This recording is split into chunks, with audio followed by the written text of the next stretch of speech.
In today's video, I'm sharing 4 easy tutorials that every beginner should learn.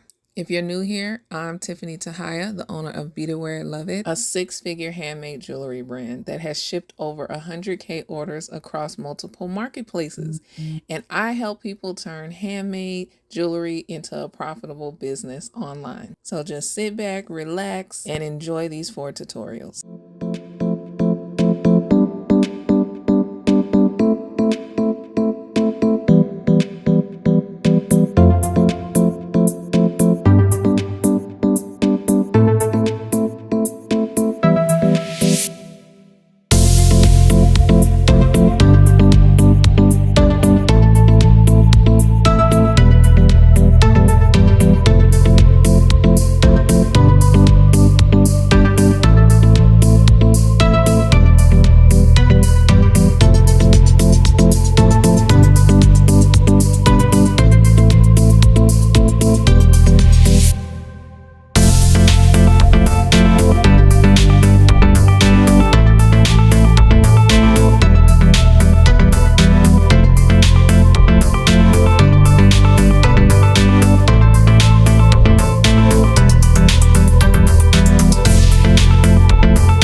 When it comes to this, you guys, you can make these smaller, make this more spiraled.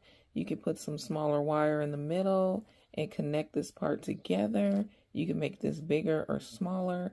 There's so many things you can do, but this is the basics of making a wire heart.